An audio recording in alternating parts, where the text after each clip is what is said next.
Hi friends, welcome back to the channel Shri Sahi creations. ಇವತ್ತಿನ ವಿಡಿಯೋದಲ್ಲಿ ನಾನು ಬ್ಲೌಸ್ಗಳಿಗೆ ವರ್ಕನ್ನು ಯಾವ ಥರ ಮಾಡಬೇಕಂತ ತೋರಿಸ್ಕೊಡ್ತಾ ಇದ್ದೀನಿ. ಕೇವಲ ನಾರ್ಮಲ್ ನೀಡಲ್ ಮತ್ತು ಕಾಟನ್ ಥ್ರೆಡ್ ಇದರಿಂದ ನಾವು ಬ್ಲೌಸ್ಗಳಿಗೆ ವರ್ಕನ್ನು ಯಾವ ಥರ ಮಾಡ್ಕೋಬೇಕು. ಇಲ್ಲಿ ನಾನು ಸಿಲ್ಕ್ ಥ್ರೆಡ್ ಕೂಡ ಯೂಸ್ ಮಾಡ್ತಾ ಇಲ್ಲ, ಯಾವುದೇ ರೀತಿಯ ಆರಿ ವರ್ಕ್ ಮಾಡ್ತಾ ಇಲ್ಲ. ಹಾಗೆ ಬ್ಲೌಸ್ಗೂ ಕೂಡ ಗ್ರ್ಯಾಂಡ್ ಆಗಿ ವರ್ಕ್ ಬರುತ್ತೆ. ಯಾವ ಥರ ಅಂತ ನಾನು ತೋರಿಸ್ಕೊಡ್ತೀನಿ. ಈ ವಿಡಿಯೋನ ಸ್ಕಿಪ್ ಮಾಡದೆ ಕೊನೆವರೆಗೂ ನೋಡಿ. ಈ ಡಿಸೈನನ್ನು ಆಲ್ರೆಡಿ ನಾನು ಅಪ್ಲೋಡ್ ಮಾಡಿದ್ದೀನಿ. ಇದನ್ನು ಯಾವ ಥರ ಮಾಡ್ಕೋಬೇಕಂತೆ ಇದನ್ನು ನಾನು ಕ್ರೋಶದಿಂದ ಮಾಡಿದ್ದೀನಿ ಬ್ಯಾಕ್ ನೆಕ್ಕನ್ನು. ಈಗ ನಾನೀಗ ಸ್ಲೀವ್ಸ್ಗೆ ಮಾಡಿ ತೋರಿಸ್ತೀನಿ. ಈ ಥರ ಸಿಂಪಲ್ ಆಗಿದೆ ಸ್ಲೀವ್ಸು. ಇದಕ್ಕೆ ವರ್ಕನ್ನು ಮಾಡಿ ತೋರಿಸ್ತೀನಿ. ನೀವು ಯಾವುದಾದ್ರೂ ನಿಮ್ಮ ಹತ್ರ ಇರೋ ಸಿಂಪಲ್ ಬ್ಲೌಸ್ಗೆ ನೀವು ಈ ಥರ ಹಾಕ್ಕೋಬೋದು. ಗ್ರ್ಯಾಂಡ್ ಬ್ಲೌಸ್ಗೂ ಕೂಡ ಈ ಥರ ನೀವು ಡಿಸೈನನ್ನು ಮಾಡ್ಕೋಬೋದು. ಅಂದರೆ ಗ್ರ್ಯಾಂಡ್ ಬ್ಲೌಸ್ ಅಂದರೆ ಬಾರ್ಡರ್ ಸೀರೆ ಇರುತ್ತಲ್ಲ, ಅದಕ್ಕೆ ನೀವು ಪ್ಲೇನಾಗಿ ಏನಾದರೂ ಬ್ಲೌಸನ್ನು ಹೊಲಿಸ್ಕೊಂಡಿದ್ರೆ ಅದಕ್ಕೆ ಈ ಥರ ವರ್ಕನ್ನು ಟ್ರೈ ಮಾಡಿ. ಹಾಗೆ ಈಗ ತೋರಿಸ್ತಾ ಇರೋ ಡಿಸೈನು ಬರೀ ಸ್ಲೀವ್ಸ್ಗಷ್ಟೇ ಅಲ್ಲ, ಇದೇ ಡಿಸೈನನ್ನು ಬ್ಯಾಕ್ ನೆಕ್ಗೂ ಕೂಡ ನಾವು ಹಾಕ್ಕೋಬೋದು. ತುಂಬ ಅಂದರೆ ತುಂಬ ಚೆನ್ನಾಗಿ ಬರುತ್ತೆ. ಸ್ಕಿಪ್ ಮಾಡದೆ ಕೊನೆವರೆಗೂ ನೋಡಿದರೆ ಡಿಸೈನ್ ಕಂಪ್ಲೀಟಾಗಿ ಅರ್ಥ ಆಗುತ್ತೆ. ಸಾವಿರಾರು ರೂಪಾಯಿಗಳನ್ನು ಖರ್ಚು ಮಾಡಿಕೊಂಡು ಬ್ಲೌಸ್ಗಳಿಗೆ ವರ್ಕನ್ನು ಮಾಡಿಸೋ ಬದಲು ನಾವೇ ನಮ್ಮ ಕೈಯಾರೆ ಗ್ರ್ಯಾಂಡಾಗಿ ವರ್ಕನ್ನು ಯಾವ ಥರ ಮಾಡ್ಕೋಬೇಕಂತ ತೋರಿಸ್ತೀನಿ. ಸ್ಕಿಪ್ ಮಾಡದೆ ಕೊನೆವರೆಗೂ ನೋಡಿ. ಈ ಡಿಸೈನನ್ನು ಮಾಡೋದಕ್ಕೆ ನಾನು 3 mm ಇರುವಂತಹ ಗೋಲ್ಡ್ ಕಲರ್ ರೌಂಡ್ ಬೀಡ್ಸು ಮತ್ತು ಮೀಡಿಯಮ್ ಸೈಜ್ ಪರ್ಲ್ಸ್ಗಳನ್ನು ತಗೊಂಡಿದ್ದೀನಿ. ಈ ಡಿಸೈನ್ ಮಾಡ್ಕೊಳ್ಳೋದಕ್ಕೆ 2 ತರಹದ ಬೀಡ್ಸ್ಗಳನ್ನು ಯೂಸ್ ಮಾಡ್ಕೋತಿದ್ದೀನಿ. ಜಾಸ್ತಿ ಜನ ಕಮೆಂಟ್ ಹಾಕೋದು ಬೀಡ್ಸ್ ಬಗ್ಗೆನೇ ಕಲರ್ ಹೋಗುತ್ತೆ ಅಂತ ಹಾಕ್ತಾರೆ. ಅದಕ್ಕೋಸ್ಕರ ಹೇಳ್ತಾ ಇದ್ದೀನಿ, ಕಲರ್ ಹೋಗದೇ ಇರೋ ಬೀಡ್ಸ್ಗಳನ್ನು ಯೂಸ್ ಮಾಡಿ. ಓಕೆ ನೋಡಿ, ನಾನಿಲ್ಲಿ ಸ್ಲೀವ್ಸ್ ಯಾವ ಕಲರ್ ಇದೆಯೋ ಅದೇ ಕಲರ್ ಕಾಟನ್ ಥ್ರೆಡನ್ನು 4 ಎಳೆ ಈ ಥರ ನಾರ್ಮಲ್ ನೀಡಲ್ಗೆ ಪೋಣ್ಸ್ ಇಟ್ಕೊಂಡಿದ್ದೀನಿ. ಇದಕ್ಕೆ ಒಂದು ಲಾಸ್ಟಲ್ಲಿ ಗಂಟನ್ನು ಕಟ್ಕೊಂಡಿದ್ದೀನಿ. ಇಲ್ಲಿಂದ ನಾವು ಸ್ಟಾರ್ಟ್ ಮಾಡ್ಕೋಬೇಕಾಗತ್ತೆ. ಮೊದಲು ಸ್ಟಾರ್ಟಿಂಗಲ್ಲಿ ಇಲ್ಲಿಗೆ ಲಾಕನ್ನು ಮಾಡ್ಕೊಳ್ಳೋಣ, ಬಿಚ್ಕೊಳ್ದೇ ಇರೋ ಥರ.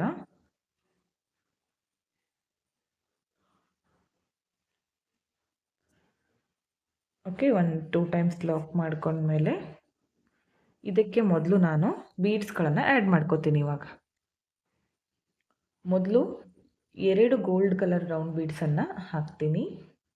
ಅದಾದಮೇಲೆ ಒಂದು ಪರ್ಲು ಮತ್ತು 2 ಗೋಲ್ಡ್ ಕಲರ್ ಬೀಡ್ಸ್, ಟೋಟಲ್ 5 ಬೀಡ್ಗಳನ್ನು ಹಾಕ್ತಾ ಇದ್ದೀನಿ. ಇದನ್ನು ಹಾಕ್ಕೊಂಡು ಇದನ್ನು ಈ ಥರ ಇಟ್ಕೊಳ್ಳಿ ಕರೆಕ್ಟಾಗಿ. ಎಲ್ಲಿಗೆ ಬರುತ್ತೋ ಅಲ್ಲಿಗೆ ಕೆಳಗಡೆಯಿಂದ ನೀಡಲನ್ನು ತರಬೇಕು. ಈ ಥರ ಕೆಳಗಡೆಯಿಂದ ನೀಡಲನ್ನು ತಗೊಂಡು ಬನ್ನಿ.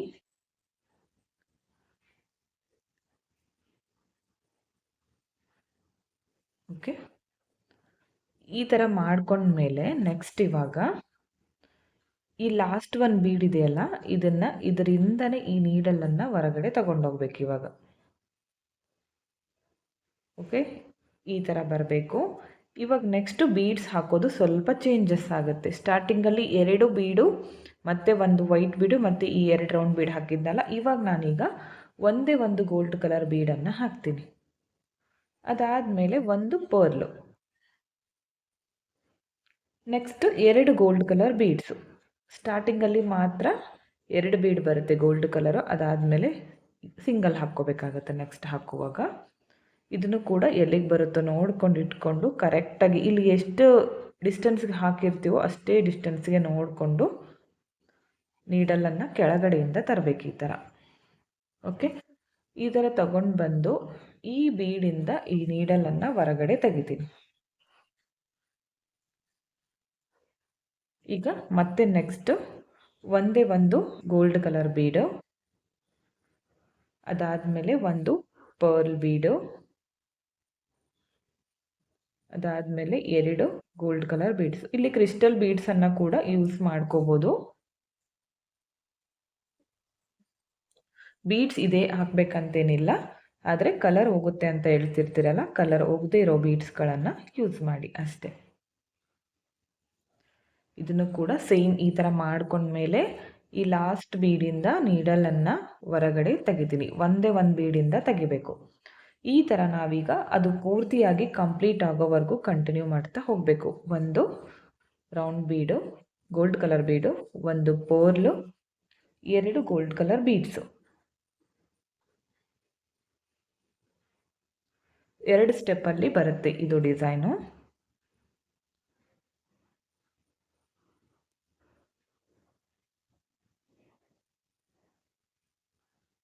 ಈಗ ಈ ಬೀಡಿಂದ ಹೊರಗಡೆ ತೆಗಿಬೇಕು. ನೋಡಿ ಈ ಥರ ಅರ್ಥ ಆಯಿತು ಅನ್ಕೋತೀನಿ ಡಿಸೈನ್. ಇನ್ನೊಂದು ಮಾಡಿ ತೋರಿಸ್ತೀನಿ ನೋಡಿ. ಒಂದೇ ಒಂದು ರೌಂಡ್ ಬೀಡ್ ಗೋಲ್ಡ್ ಕಲರ್ದು, ಅದಾದಮೇಲೆ ಒಂದು ವೈಟ್ ಪರ್ಲು, ಅದಾದಮೇಲೆ 2 ಗೋಲ್ಡ್ ಕಲರ್ ಬೀಡ್ಸು. ಈ ಎಲ್ಲ ಬೀಡ್ಸ್ಗಳನ್ನು ಹಾಕಿ ಸೇಮ್ ಡಿಸ್ಟೆನ್ಸನ್ನು ನೋಡಿಕೊಂಡು ಈ ಥರ ನೀಡಲನ್ನು ಕೆಳಗಡೆಯಿಂದನೇ ತರಬೇಕಾಗುತ್ತೆ. ಮೇಲ್ಗಡೆಯಿಂದ ಈ ಥರ ಬೀಡಿಂದ ಹೊರಗಡೆ ತೆಗಿಬೇಕು ದಾರನ. ಓಕೆ, ಈ ಥರ ಈ ಸ್ಲೀವ್ಸ್ ಪೂರ್ತಿಯಾಗಿ ಮಾಡ್ಕೋತೀನಿ. ಕಂಪ್ಲೀಟ್ ಆದಮೇಲೆ ನೆಕ್ಸ್ಟ್ ಏನು ಮಾಡಬೇಕಂತ ತೋರಿಸ್ಕೊಡ್ತೀನಿ.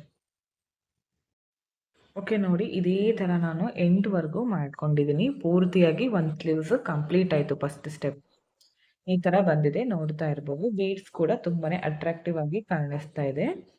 ಲಾಸ್ಟಲ್ಲಿ ಕೂಡ ಈ ಥರ ಮಾಡ್ಕೊಂಡ್ಮೇಲೆ ಇಲ್ಲಿ ಲಾಸ್ಟ್ ಬೀಡಿಂದ ಈ ಥರ ಹೊರಗಡೆ ತಗೋತೀನಿ. ಇದನ್ನು ಈ ಥರ ತಗೊಂಡು ಮತ್ತೆ ಬ್ಯಾಕ್ ಸೈಡಿಂದ ಈ ಥರ ಒಂದ್ಸಲ ನೀಡಲನ್ನು ಚುಚ್ಕೊಂಡು ಮೇಲ್ಗಡೆ ತಗೊಂಡೋಗ್ತೀನಿ. ತಗೊಂಡು ಮತ್ತೆ ಇದೇ ಬೀಡಿಂದನೇ, ಇಲ್ಲಾಂದರೆ ಸ್ವಲ್ಪ ಈ ಕಡೆ ತಗೊಳ್ಳಿ ನೀವು. ತಗೊಂಡು ಇದೇ ಬೀಡಿಂದನೇ ನೀಡಲನ್ನು ಹೊರಗಡೆ ತೆಗಿತೀನಿ. ತೆಗೆದು ಈಗ ಬ್ಯಾಕ್ ಸೈಡಲ್ಲಿ ಲಾಕನ್ನು ಮಾಡ್ಕೊಳ್ಳೋಣ. ಬಿಚ್ಕೊಳ್ದೆ ಇರೋ ಥರ ಲಾಕ್ ಮಾಡ್ಕೊಳ್ಳಿ.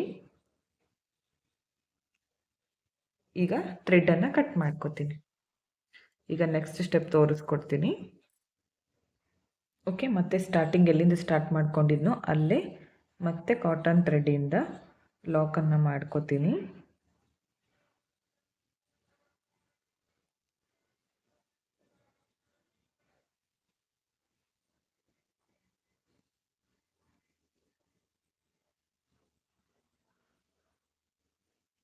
ಈ ಥರ ಲಾಕ್ ಮಾಡ್ಕೊಂಡ್ಮೇಲೆ ಈ 2 ಬೀಡಿಂದನೂ ನೀಡಲನ್ನು ತಗೋತೀನಿ ಈ ಥರ. ಓಕೆ, ಈ ಥರ ತಗೊಂಡು ಇದಕ್ಕೆ ನಾನು ಇವಾಗ 3 ಬೀಡ್ಸ್ಗಳನ್ನು ಹಾಕ್ತೀನಿ. ಗೋಲ್ಡ್ ಕಲರ್ ರೌಂಡ್ ಬೀಡ್ ಇದೆಯಲ್ಲ, ಚಿಕ್ಕ ಬೀಡು, 3 ಬೀಡ್ಗಳನ್ನು ಹಾಕ್ಕೋತೀನಿ. 3 ಬೀಡ್ಸ್ಗಳನ್ನು ಹಾಕ್ಕೊಂಡು ಇವಾಗ ನೋಡಿ ನೆಕ್ಸ್ಟು ಈ ವೈಟ್ ಬೀಡ್ ಪಕ್ಕ ಇರುವಂತಹ ಗೋಲ್ಡ್ ಬೀಡು, ಈ ವೈಟ್ ಬೀಡ್ ಪಕ್ಕ ಇರುವಂತಹ ಈ ಬೀಡು, ಈ ಮಿಡಲ್ನಲ್ಲಿರೋ ಬೀಡನ್ನು ಸ್ಕಿಪ್ ಮಾಡಿಕೊಂಡು ಈ 2 ಬೀಡಿಂದನೂ ಇದನ್ನು ಹೊರಗಡೆ ತೆಗಿಬೇಕು. ಈ ಥರ ತೆಗೆದಾಗ ಈ ವೈಟ್ ಬೀಡ್ ಕೆಳಗಡೆ ಈ ಥರ ಬರುತ್ತೆ. ನೆಕ್ಸ್ಟು ಮತ್ತೆ 3 ಬೀಡ್ಗಳನ್ನು ಹಾಕ್ಕೋಬೇಕು. 3 ಬೀಡ್ಗಳನ್ನು ಹಾಕ್ಕೊಂಡು ಈಗ ನೆಕ್ಸ್ಟು ಈ ಬೀಡು, ಈ ವೈಟ್ ಬೀಡ್ ಪಕ್ಕ ಇರುವಂತಹ ಈ ಬೀಡು, ಇದರಿಂದ ಹೊರಗಡೆ ತೆಗಿತೀನಿ. ನೋಡಿ ಈ ಥರ ಕಾಣಿಸುತ್ತೆ. ಮತ್ತೆ 3 ಬೀಡ್ಗಳನ್ನು ಹಾಕ್ಕೊಳ್ಳೋಣ.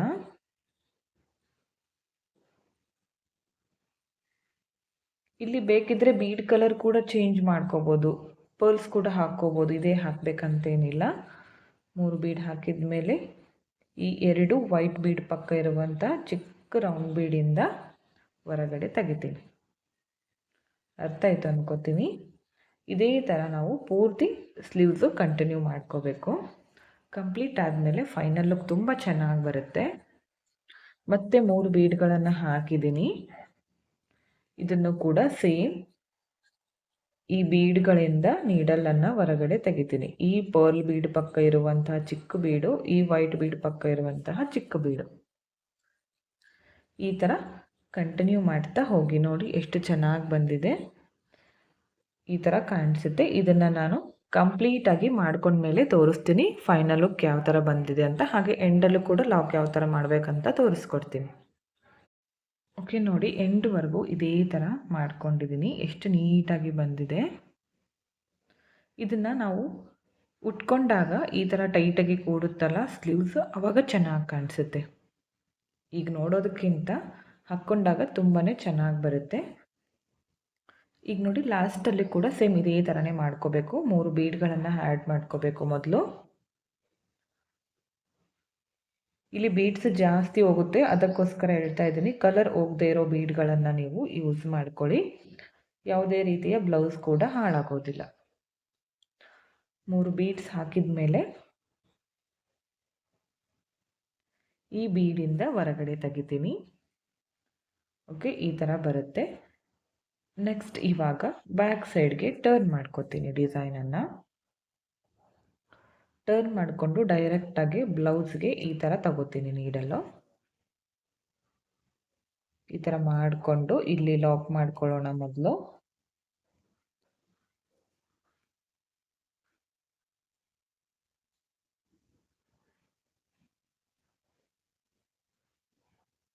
ಲಾಕ್ ಮಾಡಿಕೊಂಡು ಮತ್ತೆ ಈ ನೀಡಲನ್ನು ಮುಂದ್ಗಡೆ ತರ್ತೀನಿ. ಸ್ವಲ್ಪ ತುದಿಗೆ ತಗೊಳ್ಳಿ. ಈ ಥರ ತಗೊಂಡು ಈ ಬೀಡಿಂದ ಹೊರಗಡೆ ತೆಗಿಬೇಕು ಲಾಸ್ಟಲ್ಲಿ. ಆವಾಗ ಫಿನಿಶಿಂಗ್ ನೀಟಾಗಿ ಬರುತ್ತೆ. ತಗೊಂಡು ಥ್ರೆಡನ್ನು ಕಟ್ ಮಾಡ್ಕೊಳ್ಳೋಣ. ಓಕೆ ನೋಡಿ, ಕಂಪ್ಲೀಟ್ ಆಗಿದೆ. ಫೈನಲ್ ಲುಕ್ ತೋರಿಸ್ತೀನಿ. ಓಕೆ ನೋಡಿ, ಈ ಥರ ಬಂದಿದೆ. ಇದನ್ನು ನೀವು ಹಾಕ್ಕೊಂಡಾಗ ತುಂಬಾ ಚೆನ್ನಾಗಿ ಕಾಣಿಸುತ್ತೆ. ನಮಗೆ ಸ್ಲೀವ್ಸ್ಗೆ ಅಂದರೆ ತೋಳಿಗೆ ಟೈಟಾಗಿ ಕೂಡುತ್ತಲ್ಲ, ಆವಾಗ ತುಂಬ ಚೆನ್ನಾಗಿ ಬರುತ್ತೆ. ಎರಡೂ ಕಡೆ ಕೂಡ ಫಿನಿಶಿಂಗ್ ಆಗಿದೆ. ನಾನಿಲ್ಲಿ ಒಂದು ಸ್ಲೀವ್ಸ್ ಮಾತ್ರ ಹಾಕಿ ತೋರಿಸಿದ್ದೀನಿ. ನಿಮಗೆ ಪೂರ್ತಿಯಾಗಿ ಬೇಕು ಅಂದರೆ ಬ್ಲೌಸ್ಗೆ ಈ ಡಿಸೈನನ್ನು ಟ್ರೈ ಮಾಡಿ. ನಾನಿಲ್ಲಿ ಸ್ಯಾಂಪಲ್ ತೋರಿಸಿದ್ದೀನಿ ಒಂದೇ ಒಂದು ಸ್ಲೀವ್ಸ್ಗೆ ಹಾಕಿ.